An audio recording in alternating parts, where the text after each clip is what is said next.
Story time of me working for Eban, New York as the only black person in corporate. Honestly, y'all, it took a lot out of me to even make this video. It's been 3 months since I left the job. They actually fired me. Wrongful termination, but we'll get to that. It has just been a very long journey. Eban, New York is a very popular beauty brand. They are very known for their 24-hour edge controls. I'll put it right here. And they're also very known for their wig sprays. So hairstylists, listen up, because a lot of you, even if you're not a hairstylist, if you're a black woman, black people in general, listen up, because I was treated so horribly, guys. Like, I would go to the bathroom every day at work and cry. It was to the point where I just couldn't take it anymore. That's how bad it was. So I initially seen a job posting on LinkedIn for being their content creator, basically like the face of the brand. Just do like a quick couple of videos for them. So the HR lady, the company's very small. If that, like, the company is like 80 people or whatever. So there was only one HR person at the time. And this lady, she reached out to me on LinkedIn and she was like, oh, can you come in for an interview? Like, we would love to talk to you. So I'm like, yeah, sure. So I go in there and she's just like telling me all about the brand. And I realized that she kept saying like, oh, we're trying to make it more diverse in the office. We're trying to make it, she just kept saying that. We're just trying to make it more diverse in the office. So I'm just looking around and I'm like, well, there are a lot of Korean people. How are you guys doing this? Like, what do you mean? There's no black people at all? So she's showing me like, oh, they have like in-house beauty hairstylers, nail techs, lash techs, whatever, and they test out the products. They're not on a corporate side though. I didn't know this. I'm just thinking like, oh, okay, so I see some black women in the office, you know, cool. So I'm looking around, it's just nothing but Korean people. That still didn't bother me because I still seen like some black women in the office. So I'm like, cool, it doesn't matter. So she seen my resume and she was like, how do you feel about actually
Now, after seeing this video, one of the questions I keep asking myself is, what will I literally gain if I'm making someone feeling uncomfortable?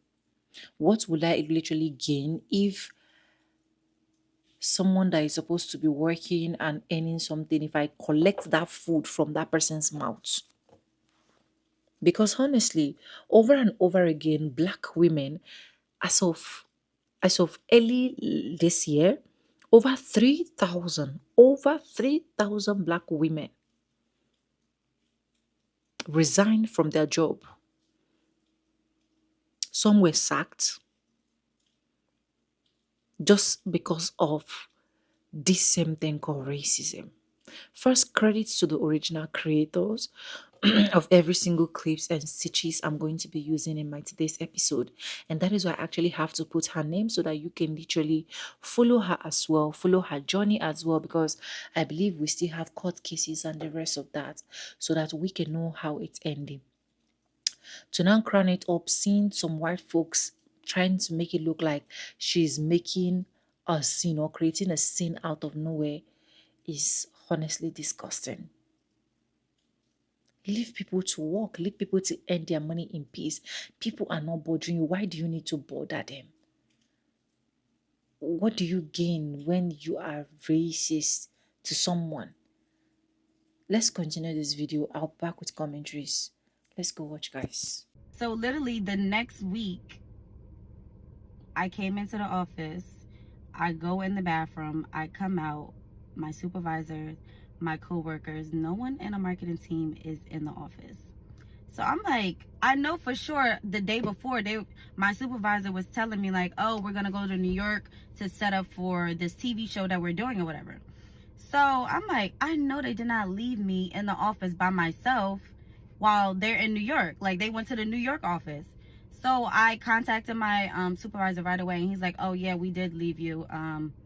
He didn't really have anything to say. That's the thing that really got to me, is because like he really just was like, oh yeah, we left you, just do some work, edit some videos or whatever. Like, he didn't have no real reason to be leaving me. Like, he just did not care. So I'm just like, I feel some type of way now, because it's like, y'all speaking Korean, y'all leaving me out of things. What, like, is this a team or not? So once I realized like they're separating me, I have coworkers that's talking to me any kind of way.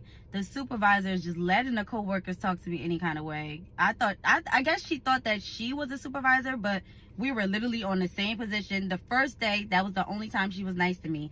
I guess once my video went viral, something switched. She was just like, oh, there's competition. I don't know, but I don't work like that. Like, if we're a team, we are a team. There's no reason for y'all to be like treating me any type of way. I'm new here, number one. I'm still trying to get the feel of things. I guess they felt intimidated. I don't know. But at that point, I just felt like, why am I in this office every day? Y'all are speaking Korean. Y'all don't want to speak to me at all. I'm at the lunch table trying to figure out where I'm gonna go sit at, because the Korean culture, like, they all sit together, they talk. I sat with them like 1 or 2 days, the first 2 days, and they were just speaking Korean. They did not care. I just felt like that was so rude.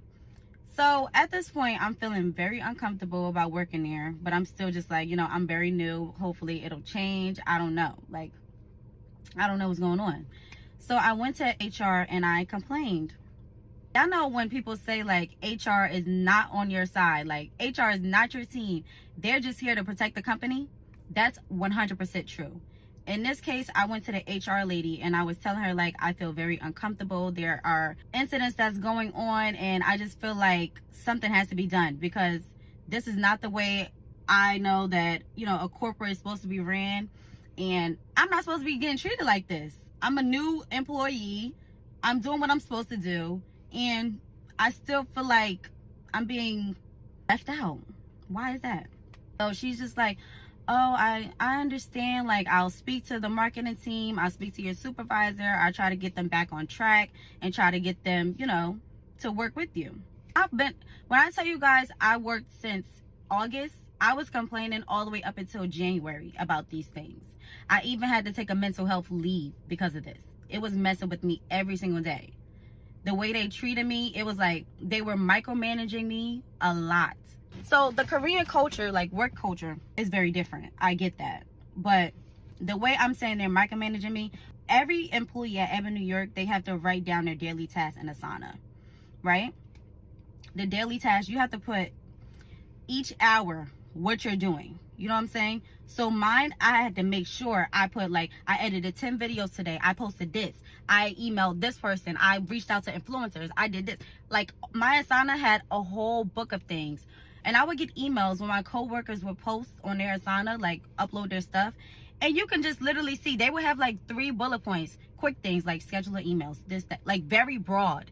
And I was the one that had to put everything in detail, make sure the links was there, every single thing, guys. I just felt like, what is going on? You know what made it worse? The CEO of the company decided that I need to start having presentations with him, the vice president, HR, and the whole marketing team. And I had to let him know exactly what I was doing. I had to show him every post that I made, everything that I edited, everything, you know, outreach to influencers, every single thing. So at this point, I'm a little frustrated because it's like, now it's new other Koreans coming in doing the same thing, you know, like marketing and things like that in the same marketing room. And no one has had to do this presentation. I even asked people that were there before me, I'm like, have you guys ever had to do this presentation? They're like, no, I don't know why you had to do it. That's a problem. He's basically just telling me, like, I don't know why you have to do all this, but that's very insane of you to have to sit there and like literally show them what you're doing when you literally are writing it down just how any other co-worker is doing. What really made me feel some type of way is the CEO still didn't care. Like he just had this look on his face, like a disgust look. And I was just like, are you okay? Like, what's going on? He's just like, I just don't see. Like, I just don't get what you do, or I don't get your job. And I was just like, well, didn't you hire me? Like, I'm pretty sure you, the company, being that he's the CEO, I get that. You guys are probably like, well, he probably didn't hire, he don't know. He goes through every single thing. He's there. Like, he's on your back while you work. He knew that I was going to get hired for the position, what I do, and everything like that. So for you to be talking to me saying, like, I just don't see what you do, and I don't get your job, and are you even happy here? Because if you're not happy here, then you can get out. He told me that.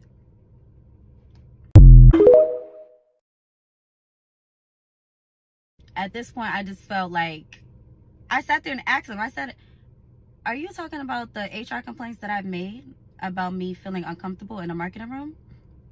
And right then and there, you know, HR, everyone is in the room. HR is just like, no, he's not talking about that. No, he's not talking about that. So I just didn't know what to do at that point, because it's like, I don't want to quit. I still need a job. But at this point, it's like, they don't want me here. They want me to quit. So what do I do?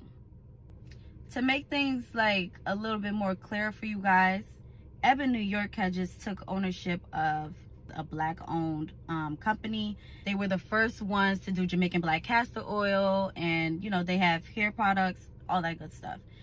I don't really want to talk about the brand that they just, you know, kind of pushed me onto, because I was complaining so much to HR about me not feeling included with working under Eban New York specifically. But basically, they pushed me onto another brand that they took ownership of, and I did the social media for that specific brand. I was still in the same office with all the Koreans, you know, in the marketing room, in that same room, but now I just don't have a team. They told me that I'll have a new supervisor. The supervisor had no experience in marketing. He doesn't know nothing that I'm doing at all.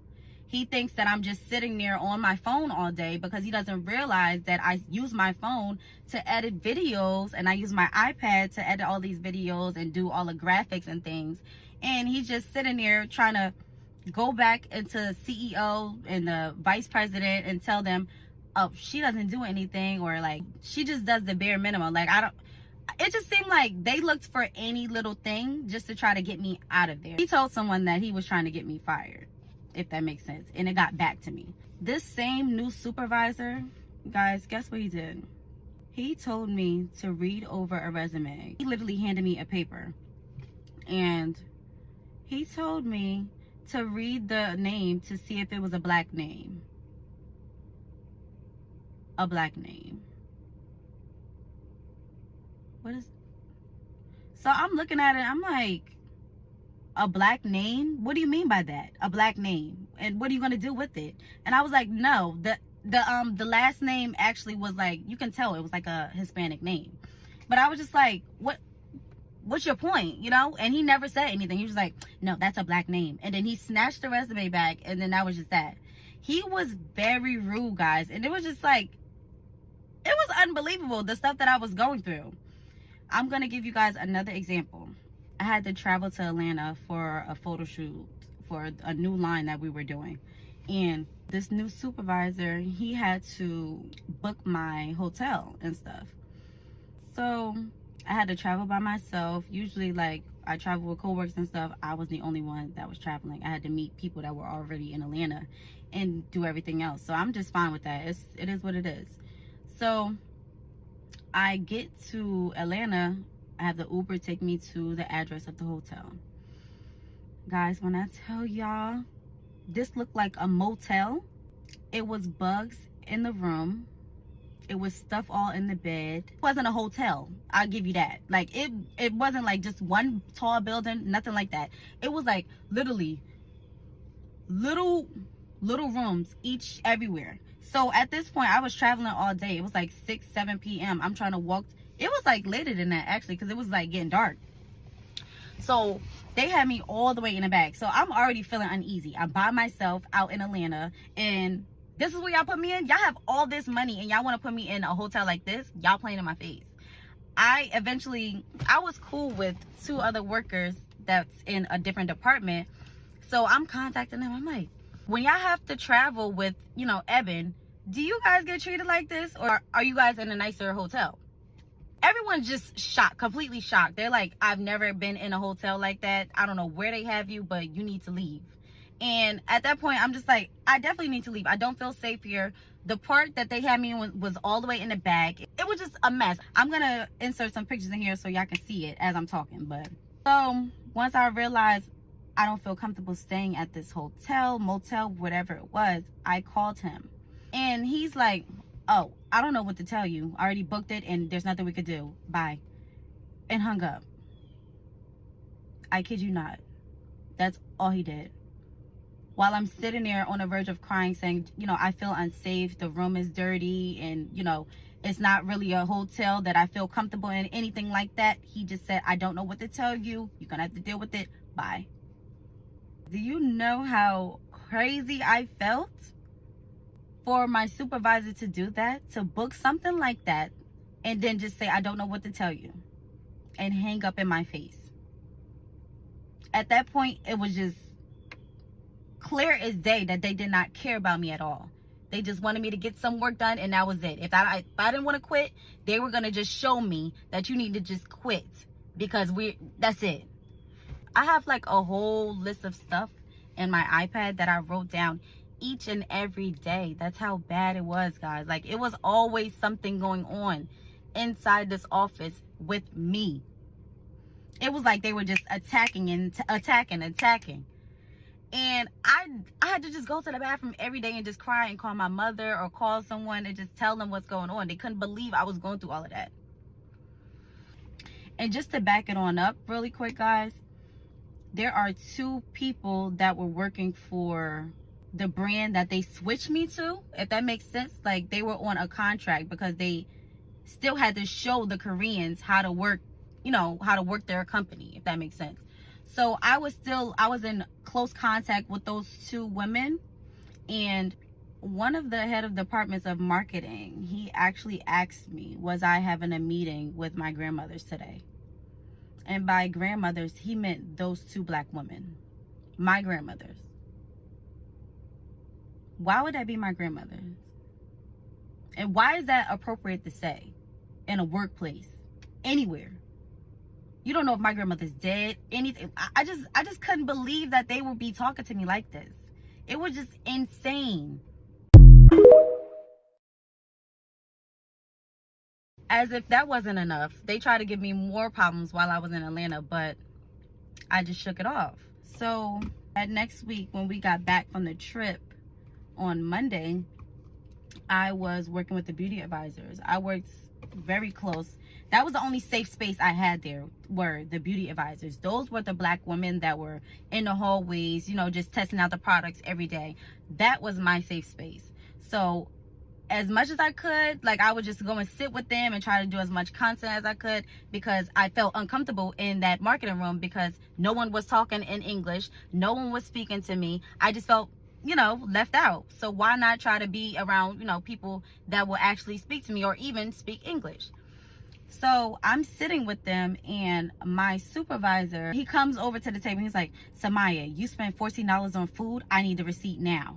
I responded, I'm like, I'm sorry, because I did not know what he was talking about. And he's like, why do you have such an attitude? Like, he's literally yelling in front of the beauty advisors and at me, like in my face, like, why do you have such an attitude? And I'm like, all I said was, I'm sorry, I don't know what you're talking about. Like, when did I spend $14 on food and drinks? Please let me know. So at that point, you know how when someone is like ready to say something else, but they're just like trying to hold their tongue? That's what he's doing. And I was like, I just genuinely don't know what you're talking about. He throws the receipt at me and it says, well, ask the head of marketing. The light went off, but we still going.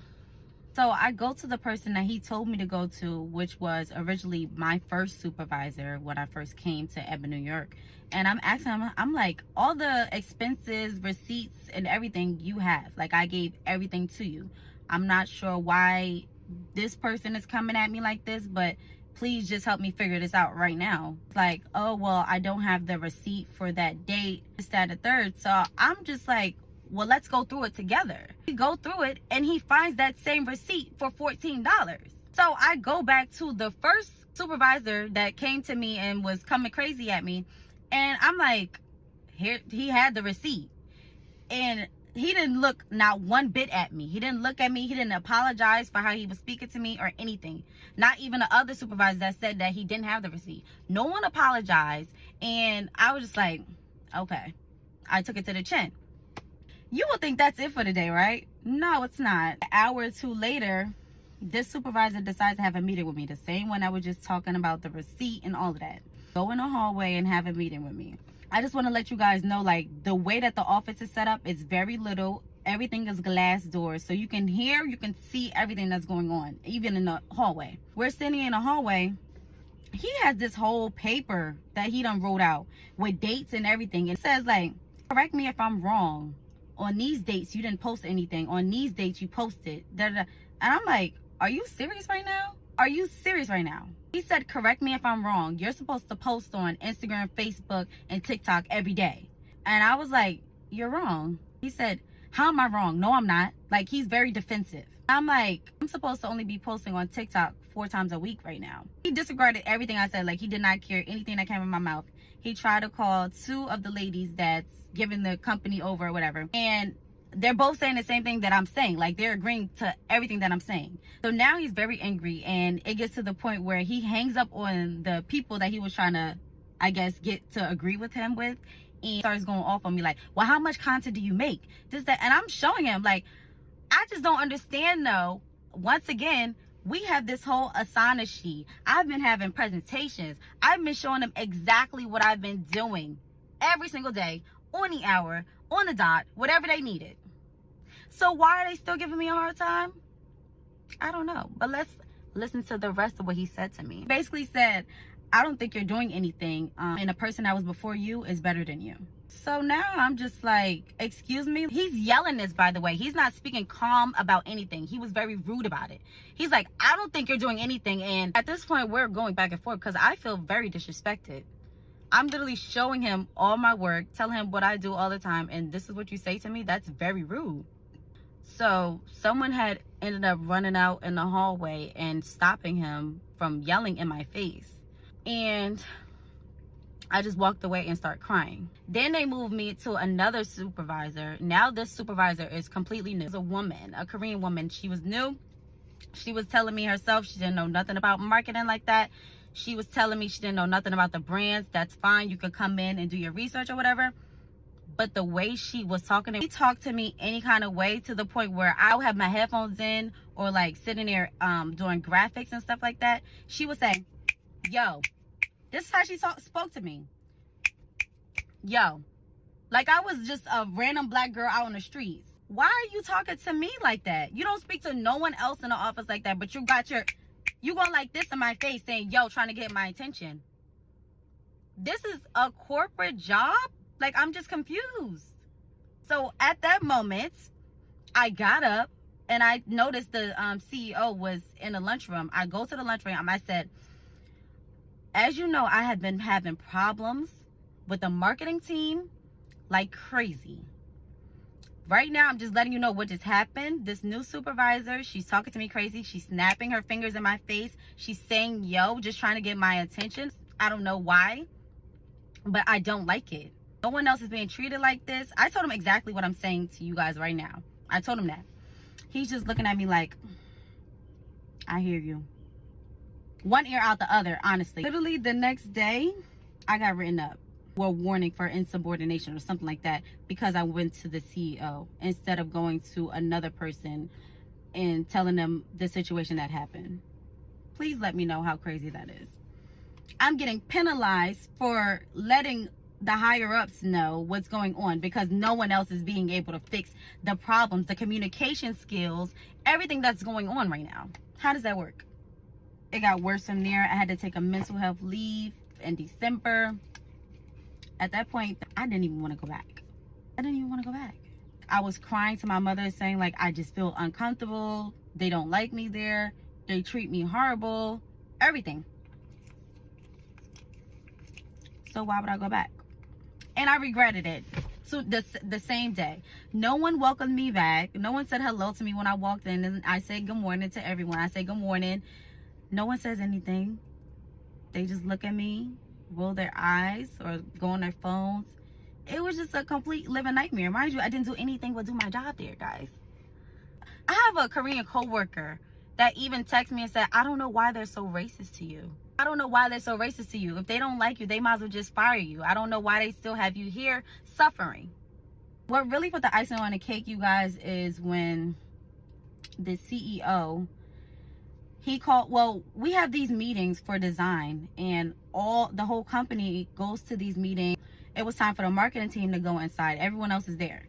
So I'm going inside and he stops the meeting. The CEO completely stops the meeting because there was someone on a screen talking. He stops the meeting and he says, Samaya, and points to the door. He says something really fast like, you don't need to be in here. He points to the door. I'm very confused. Everyone's looking at me like, huh? That's what he did though. He kicked me out and I just went back to my desk because I was very confused. I'm like, okay, well, I guess I'll just sit here. A couple hours go by and I seen that he was out in a hallway on his phone, like just walking. I went up to him and I asked him, I said, hey, can we talk? He said no. So I'm like, I'm pushed back. I'm like, why? I asked him why. He said, I don't need to speak to you, man. That's how he said it. I don't need to speak to you, man. What? The CEO of Eban New York is talking to me like this, guys. Guess he felt some type of way about me complaining to HR and HR going back to him and telling him these things, but that's how he reacted. The HR person wasn't there that day. So the next day, I decided that that was going to be my last day. What I mean by that is, if nothing was going to change right then and there, if they're not going to give me the respect that I deserved from day one, I wasn't going to do any work until I speak to HR once again and we're going to get something done. So I had the meeting, we get inside and they're like, we don't want to talk about anything that, you know, the CEO has done to you, has said to you, anything like that. We're just going to terminate you. Terminate me for what? Oh, because your KPI performance and I've never seen no KPI performance. Isn't that a wrongful termination? If you guys are just now trying to fire me over something like this when I've been complaining about this company this whole time, KPI performance, I got all my work done all the time. They just try to put together any little thing, guys. How could a company target nothing but African Americans, women of color and things like that, and treat the only black woman that you have in that corporate like that?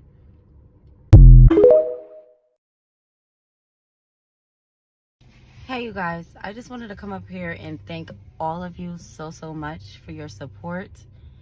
I see all the comments. I see all the DMs. I'm seeing everything. I appreciate y'all so much. I'm very glad that other people are now speaking up about their experiences that they had with the company, and we'll just take it from there. As far as all the questions you guys have, I will be answering some of them. I've been seeing a lot of advice that you guys are giving me. Thank you so much. Just know that I am taking it, and I have been trying to do certain things. So I just want you guys to know that. I've been seeing a lot of comments saying, so what am I doing now? I'm doing freelance work, doing UGC modeling. I really love modeling and content creation and things like that. So I'm just doing a lot of freelance right now. So I'm open to work with the right companies. I'm open to doing partnerships and stuff like that. But like I said, thank you guys so much for the support. I appreciate it so much. And please check out the beauty advisors stories that they've been making on TikTok. I can try to link it. I think so. People that work for the company that call me, I've never met them before, and they were telling me their story. So it's just a big thing right now, and I'm just glad that I spoke out, guys. Like, I feel like I'm making a difference, and it starts with us speaking out about things and supporting one another. We have to support each other. We have to. So I love you guys. I will continue to update you, and be blessed. Happy Sunday. Mwah. And I think it's important that the public knows the whole story, the truth, the parts that were left out. Well, good morning, TikTok. We have a new clown of the circus. His name is Antoine. He decided to come on to social media and say that I am lying about my situation and I'm selfish for telling it. So let's get into some things. He actually invested his money into Eban, New York for some project that I guess now he's very angry about boycotting Eban, but we're going to get into some things. The winner of the show becoming the first ever face of Eban, New York. Now, if we could just take a pause and talk about Samaya's video, which stated she reached out to Eban because she wanted to become the face of the company. Let's stop you right there. I actually contacted HR because I seen on LinkedIn that they had a content creation position open, and I felt like that was right up my alley. However, her ulterior motives were to be the face of the company.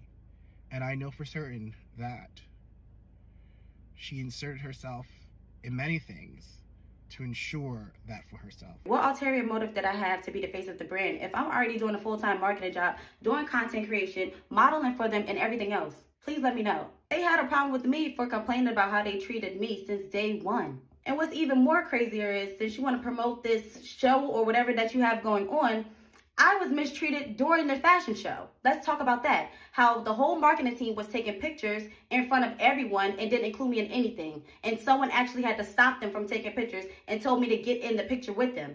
And they see me right there looking at them. They didn't even ask for me to come in here. But you have some nerve to back them up, right? This is insane. Keep it going. The show's over. A face was named. There was a winner. That winner and Samaya were friends and continued a friendship. Samaya took advantage of that for her own gain. Just my opinion, but what do I know? So here are the questions that I have. Samaya, you talked about this video that you created for Eban that went viral. The question the public should be asking you is, did you get permission to post that video? Did you even ask if I had permission or not? Because if you would have simply asked or even checked all the cameras in the marketing room, you would see me that same day, my first day of working there, showing them the video from my phone. And they were smiling like, yes, post it. Yes, post it. And I posted it while on the clock, not after hours. So I'm not sure where you're getting this information from, who, if they even paid you or something, but let's clock the T. Keep it going. I'm sure the answer to that is no, because I know the Eban policies. If you know so much about Eban policies, what's the policies for discrimination and wrongful termination? Let's talk about it, because we're talking about a video that I posted on my first day of working there, which I actually did get permission for, because I would never post anything without having it supervised first, because that's all they cared for, is to be micromanaging me. So not only did you post something that you didn't get approval for, but you also broke policy, which leads me to the next point, your treatment. Say if I did break policies or whatever, why didn't they fire me from right then and there? And is that a reason that you're trying to say that I was treated wrongfully the whole time of me working there? The folks at Eban, and I've worked with them for a while now, and I work in the Korean community with shake and go hair as well. So I've been doing this for a pretty long time, but the culture is to be the best. If we speaking on the best, baby, I am the best. And I was the best there. Clock that T. Let's look at this receipt and see these viral videos just right here.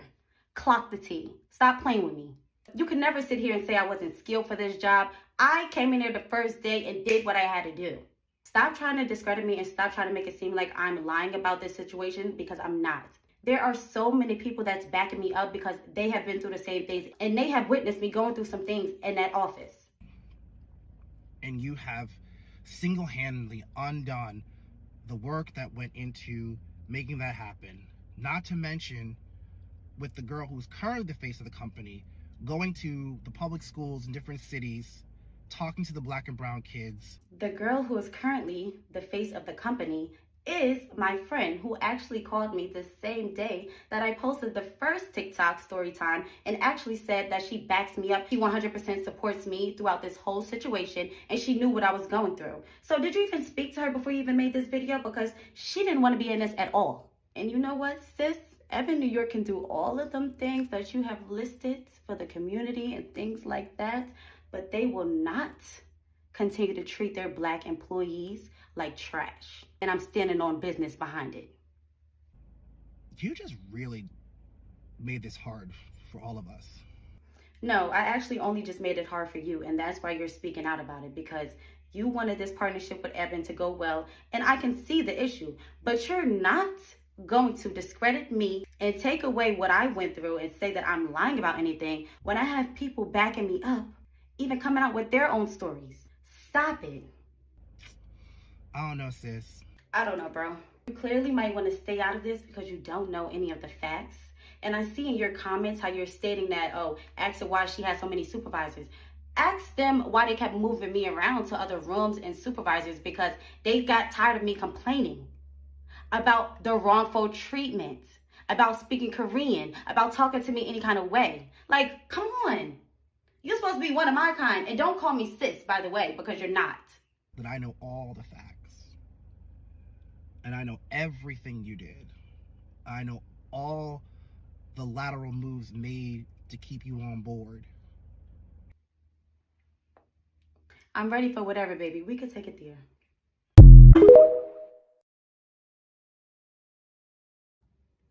Hey TikTok, I know it's been a while since I came up here and gave y'all any updates or anything that's going on with my old job, Eban New York.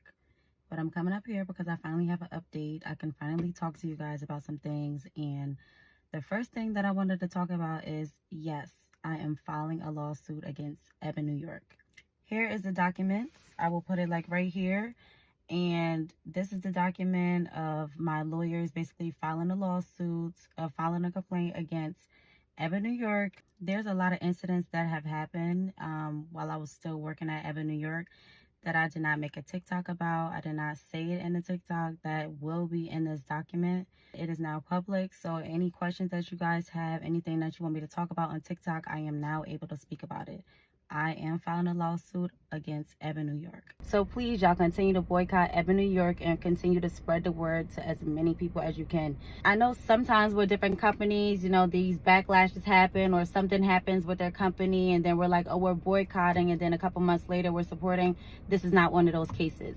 I need all my people to be on one accord with this. I love you guys. Thank you so much for your support and your kind words. I appreciate it so much. Bye, guys.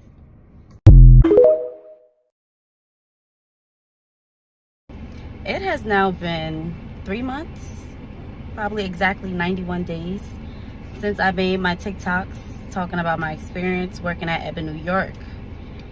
And Eban New York has actually decided to respond by suing me. I was served papers yesterday, guys. So they're counter-suing me because I'm suing them. That should tell you everything you need to know. We're not even gonna get into this, but we're gonna get into what they said on Instagram. They made a whole post, I guess, on Instagram, TikTok, everything. And I'm just gonna upload it up here so y'all can read it.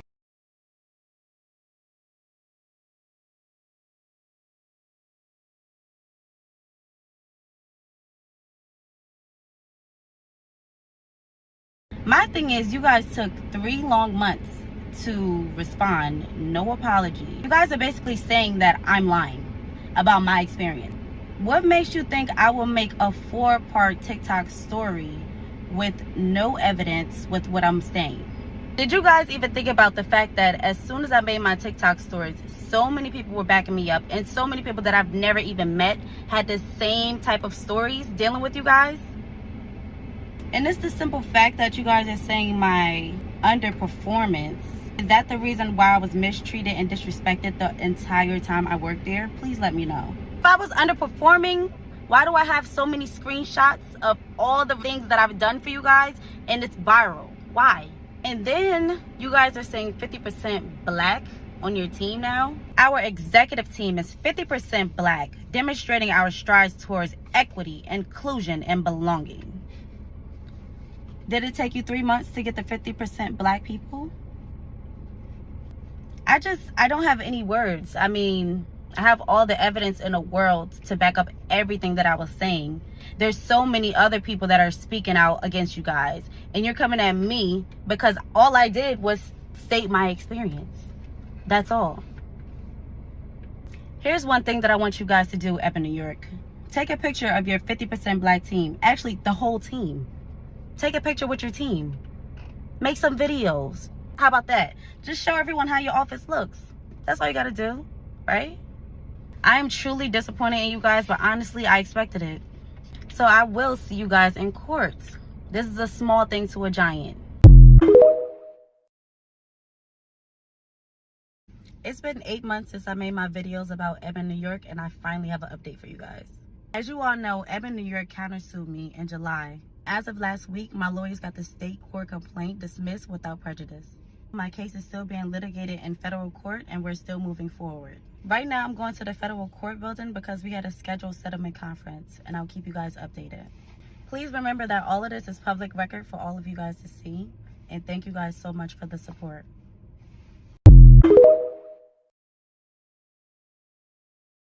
Hey TikTok, I see so many of you guys in my comments just asking for an update on my Eban horror story / the lawsuit. I just want to let you guys know the lawsuit is still very real and active. Right now we're in the discovery phase, which is the longest part of the legal process. It's where both sides exchange information, documents, and take depositions. Eban is trying to drag this out until March 2026. But my legal team is pushing for a deadline of this September instead. It's a process, but I am not backing down. I never had to go through any legal issues or anything like that, but I've also never been treated like this. So I just want to thank you guys again for all the support. As you guys can see, I've barely been posting. It's just been a lot, but I will keep all of you posted as things unfold. Whatever new information I get about the case, whatever I can tell y'all, I will be letting y'all know. And I just want to be a little transparent with you guys on TikTok. This has really taken a toll on me, my mental health, everything. Honestly, I still have been very scared to, get another corporate job, everything. So I just been working on my business. I'm selling handbags. If you guys haven't seen it yet, go and shop my lifestyle if you can.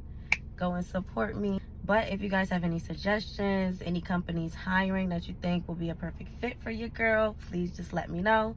In the meantime, shop my lifestyle. I love you guys, and God bless y'all.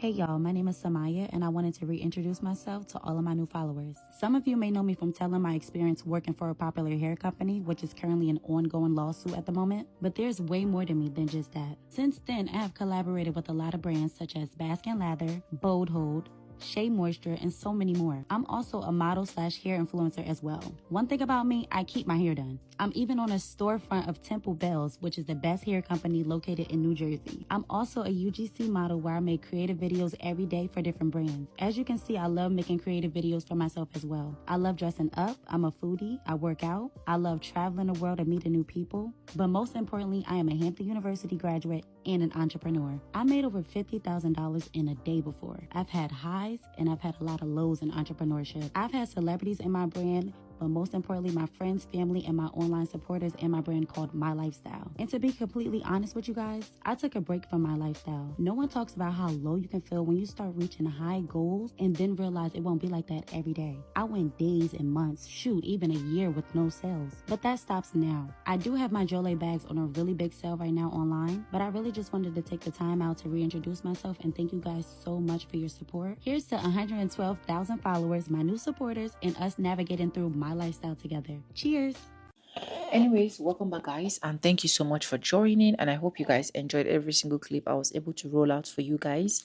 And if you have any similar experience or you have any worse experience, please let us know in the comment section. We would love to hear from you. If you want to share your story as well, let us know as well. We'll create a platform for you where you can literally share your story, because we need people to learn and know exactly what to do when they eventually experience this. Because I can tell you, every single now and then we see Black women experiencing this in corporate spaces, and some of them can't even come out here to air out some. In fact, if you want us to keep you anonymous, we can keep you anonymous and share the story ourselves, because it's just a whole lot to deal with. Let's dive right into my research. Black women in the United States experience racism in workplace for combination of historical, structural, and interpersonal reasons.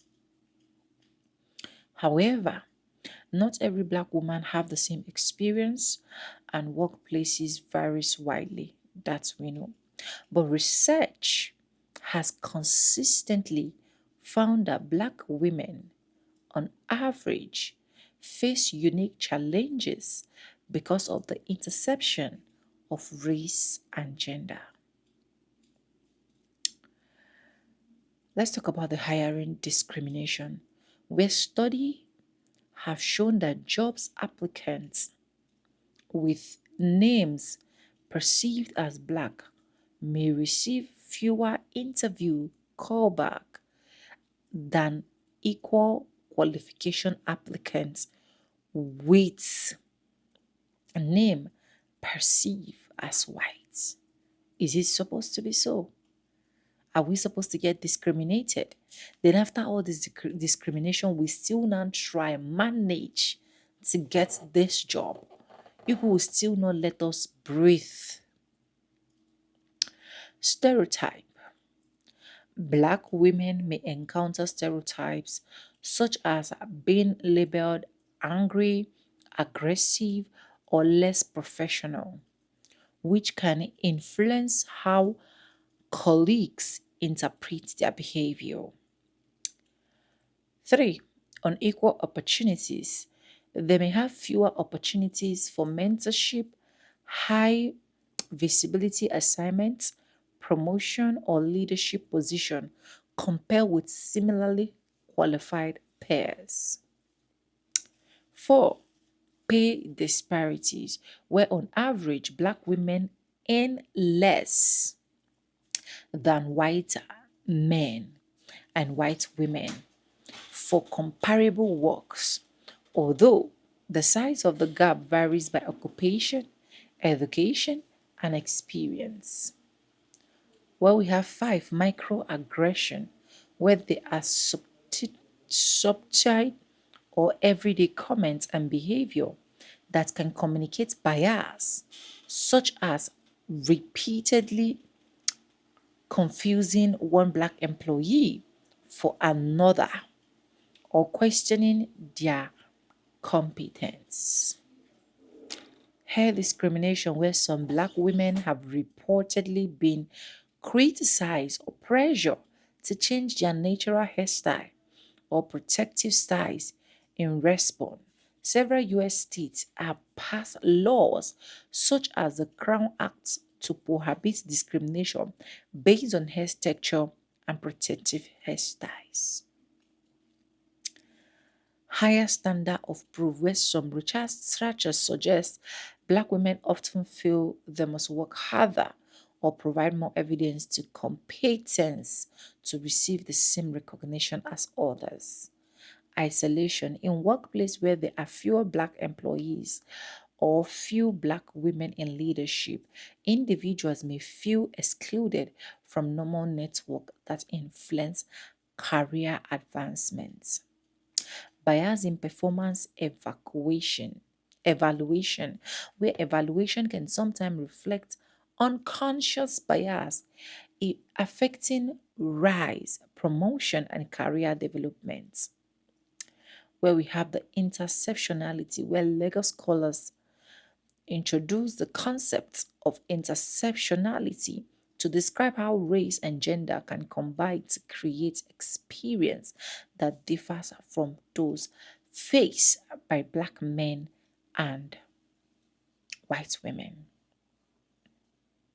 So after going through all of this and you now manage to get a job, they will still not let you have peace. They will still make it look like you are the problem. How can I be earning my own money and I will be jealous of another person earning her own money? That's the spirit of a witchcraft. Honestly, that you can't let a black woman breathe. You can't let a black woman do her thing and go her way. What are the offenses that we have committed?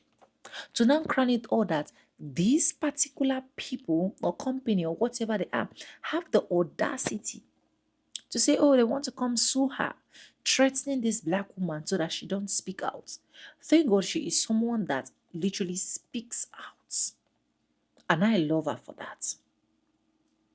That's why I have to put her TikTok handle as well so that you guys can go check out her TikTok handle and follow up with the case because I am interested to know how the particular case end. It's quite crazy, honestly. Any black women decide to sit in the house, they will say, oh, black people are lazy. Oh, black people don't want to work. Oh, black people are this. Oh, black people. It's just every single time they want to look for something to rub on a black skin. Let us be. Let us be. Let me know what you think in the comment section. Credit to the original creators of every single clips and stitches we have in our today's episode. I want to say a very big thank you to every single one of you liking, commenting, sharing, dropping super thanks. Also joining my membership. I do not take you guys for granted. You guys are absolutely the best. And yes, guys, with that being said, with no further ado, I do like I always say in my videos. I'm going to be saying bye now. See you guys in my next one. For now, bye guys. I love you guys. Mwah.